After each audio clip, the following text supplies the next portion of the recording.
What if a forgotten, landlocked nation in the very heart of West Africa could shake the pillars of global power?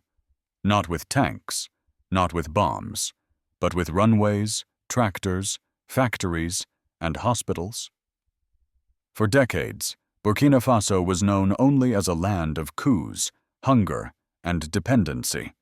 To many in the West, it was nothing more than a fragile dot on the map, a place of endless problems and no solutions.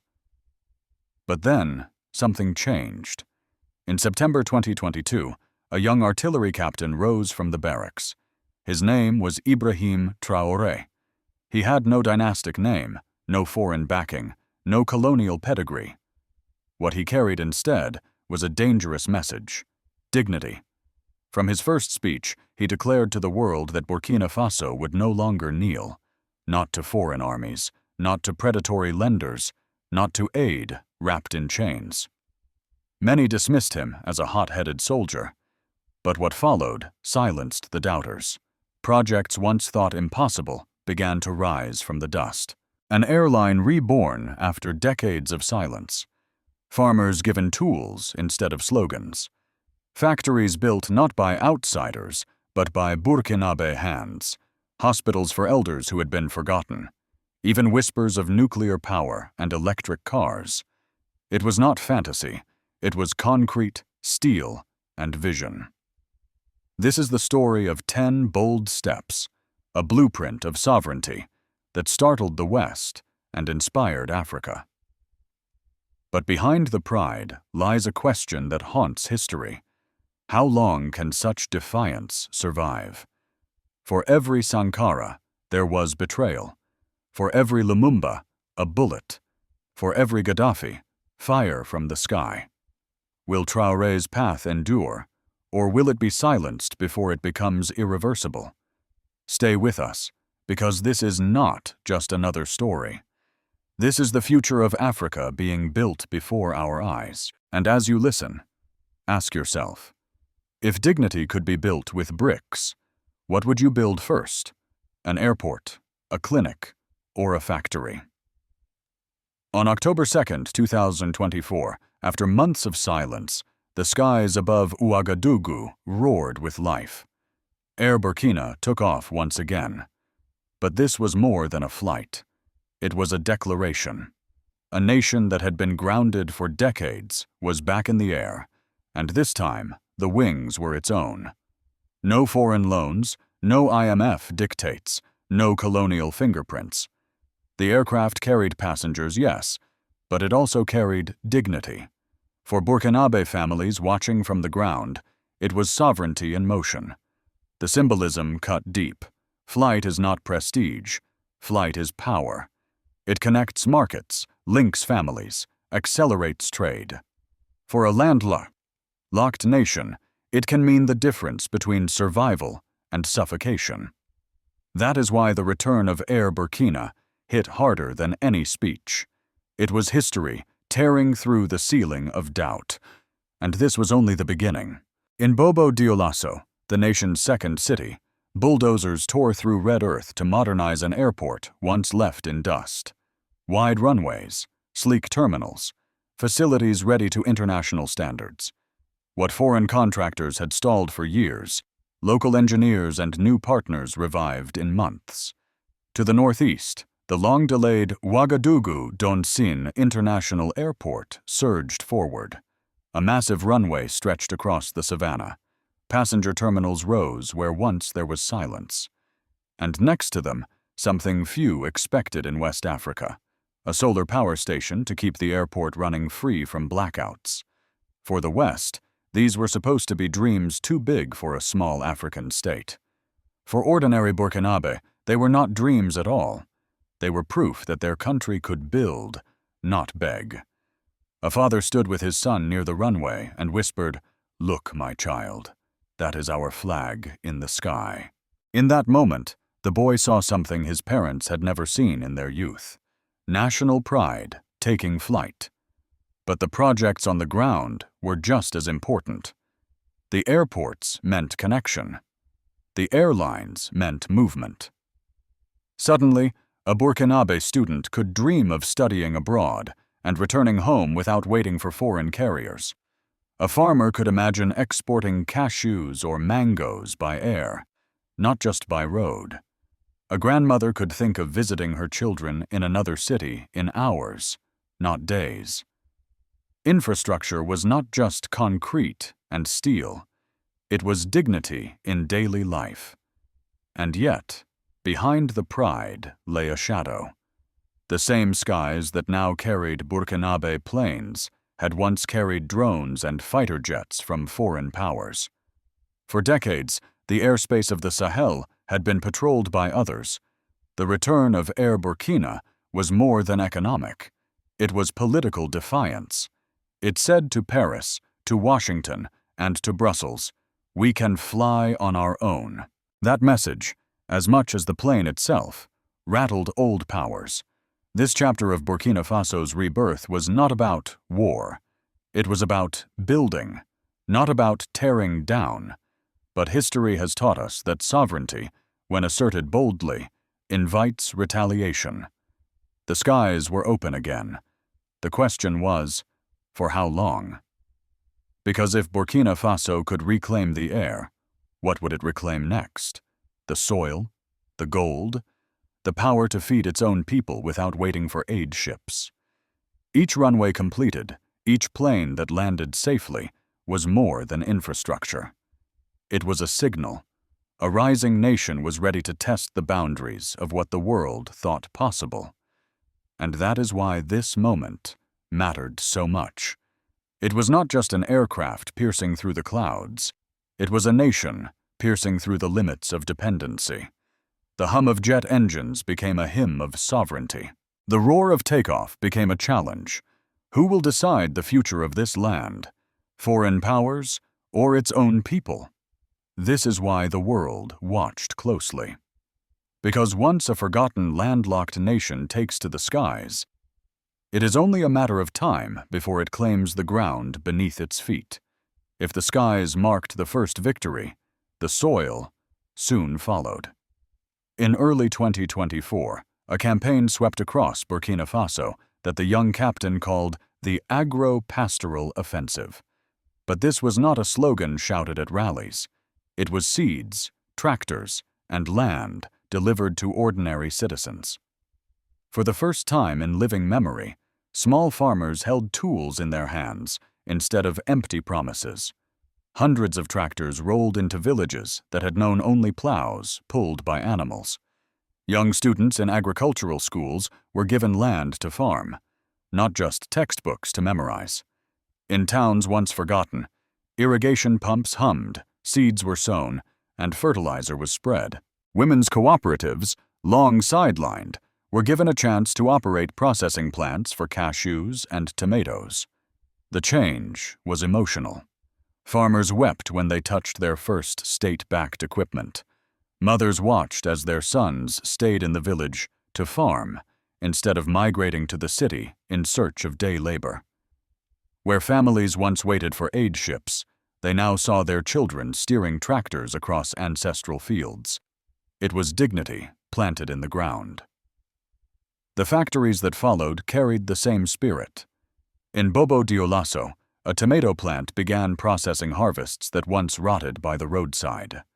In the West, a cashew facility rose with funding not from foreign lenders, but from local savings and diaspora remittances. Tens of thousands found work. For every farmer paid fairly, another link in the chain of dependency snapped. These were not minor shifts. They were revolutions disguised as routine work. And yet, as progress spread, so did resistance. Western commentators warned of reckless populism. Some claimed the projects were unsustainable. Others suggested Burkina Faso was mortgaging its future by turning to non-Western partners.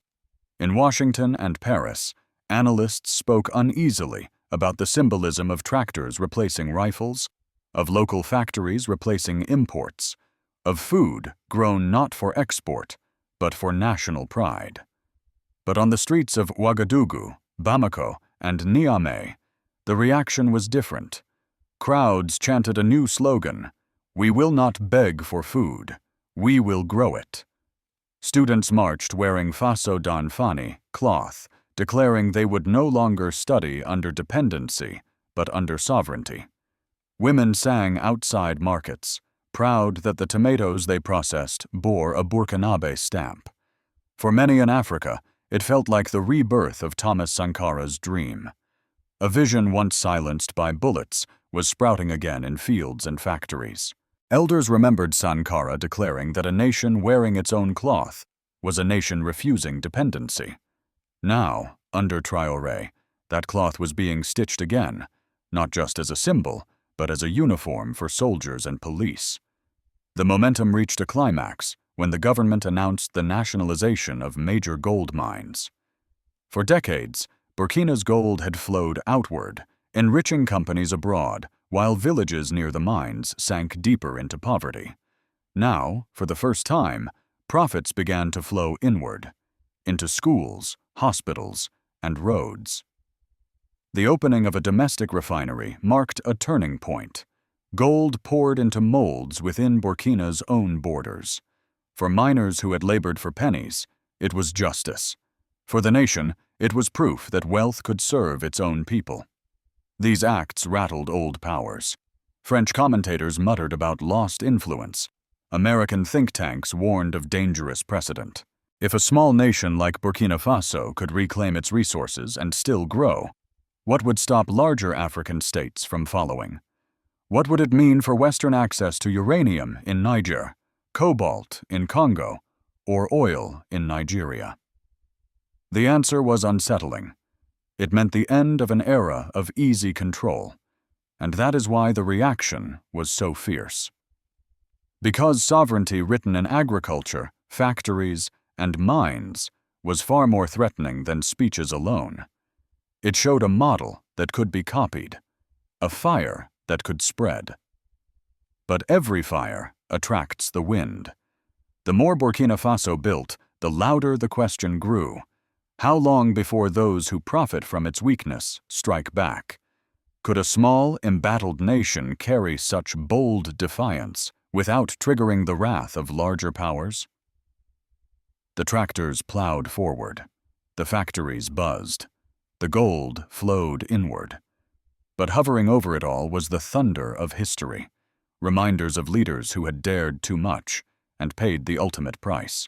The projects that rose under Traore were not just about steel and stone. They were about daily life. For decades, ordinary Burkinabe lived with poverty as if it were unchangeable. Hospitals without medicine, banks that turned away the poor, homes built from mud and tin. Now, for the first time in generations, those realities began to shift. In the city of Bobo Dioulasso, a new hospital dedicated to elders opened its doors. It was the first of its kind in the country, a geriatric center recognizing that dignity does not end with retirement. Elders who once lined up at overcrowded clinics now received checkups and medicine free of charge. A grandmother said with tears, "I never thought I would live to see my people cared for in this way." For her, this was not politics. It was justice in flesh and blood. Elsewhere, another hospital rose in partnership with new allies. Surgeries once thought impossible in Burkina Faso were being performed on local soil. Families that once sold everything to send a sick child abroad now had hope closer to home. For a nation whose life expectancy had long been among the lowest in the world, these changes were lifelines. Finance also changed. A new People's Bank was created with capital raised inside the country. Its mission was simple: serve those ignored by traditional finance. Farmers finally received credit for seeds. Women borrowed small sums to start tailoring workshops. Students opened accounts to save for their studies. One by one, lives once excluded from the financial system were brought in. For the farmer who had been refused for decades, a small loan was more than money. It was recognition. It was dignity written into a passbook. Housing projects followed. In urban centers, families moved into social housing blocks built with local cement. Children ran across paved courtyards, their laughter echoing between new walls. Parents spoke of relief, no longer fearing roofs collapsing in storms. A father said quietly, "For the first time, my children will not grow up under tin and mud." That simple statement carried the weight of decades. Even the cultural fabric shifted. The National Textile Program revived Faso Fani cloth, not as nostalgia, but as a badge of sovereignty. Police, judges, and soldiers now wore uniforms made from local fabric. To the outside world, it was cloth. To Burkina, it was a declaration: we will wear our own dignity. These changes struck nerves abroad. Western observers warned of financial risks, of unsustainable programs, of hidden costs. But in Ouagadougou's markets, none of that mattered. What mattered was that a woman selling cashews received fair pay, that a retiree had medicine, that a student could dream of building a future at home. The consequences were not only economic, they were political. Across West Africa, whispers grew louder. If Burkina Faso could rise, why not us? In Mali, Niger, and Guinea, crowds began chanting Traoré's name. In villages, elders recalled Thomas Sankara's dream. In churches and mosques, preachers spoke of justice not just as scripture, but as policy. The idea of sovereignty was contagious, and ideas are harder to kill than men. But here lies the danger. History in Africa is heavy with betrayal. Leaders who dared too much, Lumumba, Sankara, Gaddafi, were cut down. Each project in Burkina Faso added to its pride, but also to its risk. Each hospital built, each refinery opened, each bank created raised a question: how long before those who felt threatened struck back? For ordinary people, though, that question did not dominate daily life. What mattered to them was simpler: waking up in a house built with local cement, eating food grown in their own soil, receiving medicine without foreign strings attached, watching children study under electric light instead of candle smoke. This was sovereignty not as theory, but as lived reality. The impact was undeniable. The nation once dismissed as weak was now a beacon. But beacons are visible, and visibility attracts both admiration and danger. The hum of factories grew louder. The roar of tractors plowing fields became familiar. But over it all, the question lingered like thunder. Would this rebirth last long enough to become irreversible, or would it be strangled before it reached full bloom? In Washington, the rise of Ibrahim Traoré did not go unnoticed. At think tanks and policy forums, analysts whispered uneasily about what Burkina Faso represented. Here was a small, landlocked nation proving that sovereignty could be built not with speeches, but with construction sites, tractors, and hospitals. For American strategists, this was no longer about one country. It was about the ripple effect across the Sahel, a region that hosts fragile democracies, terrorist networks, and vast mineral reserves. If Burkina Faso could nationalize mines and still grow, what would stop Nigeria, Ghana, or Congo from following? What would happen to U.S. access to uranium, oil, or cobalt if others copied Traoré's model? In Paris, the sting was sharper. France, once the undisputed master of West Africa, had seen its troops expelled, its companies sidelined, its influence fading. Commentators lamented that Ouagadougou, Bamako, and Niamey were slipping away, aligning instead with Moscow and Beijing. For a former colonial power, the humiliation was profound. To lose not just military presence, but also the narrative of control, was a wound that would not heal quickly. For Europe more broadly, the concern was strategic. Migration routes, counterterrorism cooperation, and trade patterns all risked shifting. A continent already shaken by energy crises and identity struggles could not afford to lose its foothold in Africa's heart. Meanwhile, Russia and China seized opportunity. Moscow framed Traoré's defiance as part of a broader anti-colonial struggle, offering nuclear expertise and political backing. Beijing deepened infrastructure ties, presenting itself as the steady hand in Africa's industrialization. Western critics warned of dangerous entanglements, but for many Africans, these partnerships were proof that alternatives existed. Sovereignty, after all, was not isolation. It was the right to choose partners freely. Across the Atlantic, the African diaspora paid close attention. In American churches, community radios, and online forums, Traoré's name circulated as a symbol. Older generations saw in him echoes of civil rights struggles. They compared his defiance to the voices of Malcolm X and Martin Luther King Jr., leaders who had spoken of dignity and justice across oceans. Admiration grew, but so did fear. The CIA remembered Lumumba, NATO remembered Gaddafi, France remembered Sankara. The pattern was grim. When African leaders defied too boldly, they often faced sudden ends. Could Traoré escape this cycle? Could Burkina Faso's experiment survive long enough to inspire others? Or would history repeat itself with brutal precision? These were not just questions for Africa. They were questions for the world. Because if a small nation could rise without aid, if it could build without begging, then the myth of African helplessness would collapse. And with it, the architecture of global dominance would tremble. Burkina Faso, once dismissed as a forgotten corner of Africa, now stands at the center of a storm too powerful to ignore.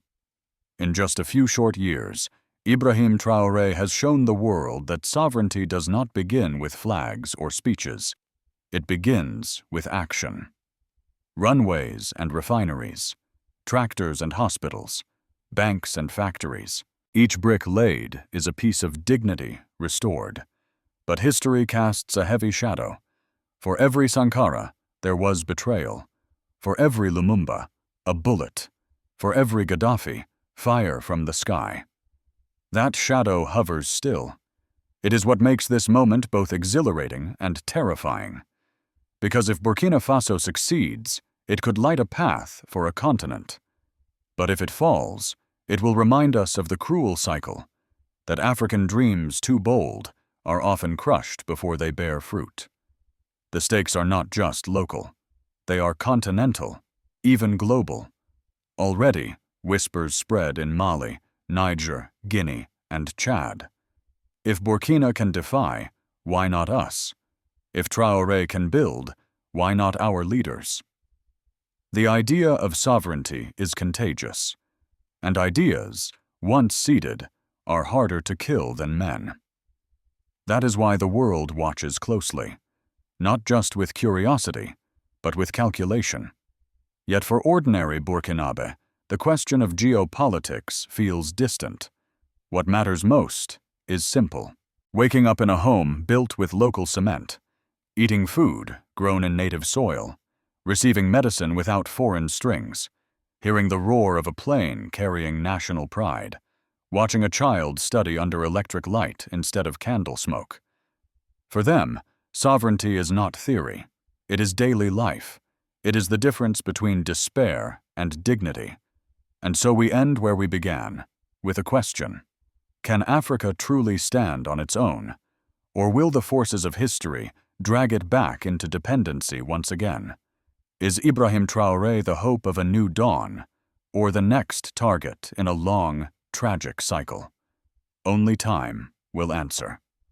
But tonight, as the lights glow brighter over Ouagadougou and the hum of factories carries into the night, remember this: the future of Africa is not waiting. It is being built, one project, one voice, one act of courage at a time. If this story stirred something in your heart, share it with someone who still believes in dignity. Reflect with us. If you could build one thing first for your people, would it be an airport, a clinic, or a factory? Tell us why. Because Africa's story is not just about leaders. It is about families, faith, and the unyielding will to rise.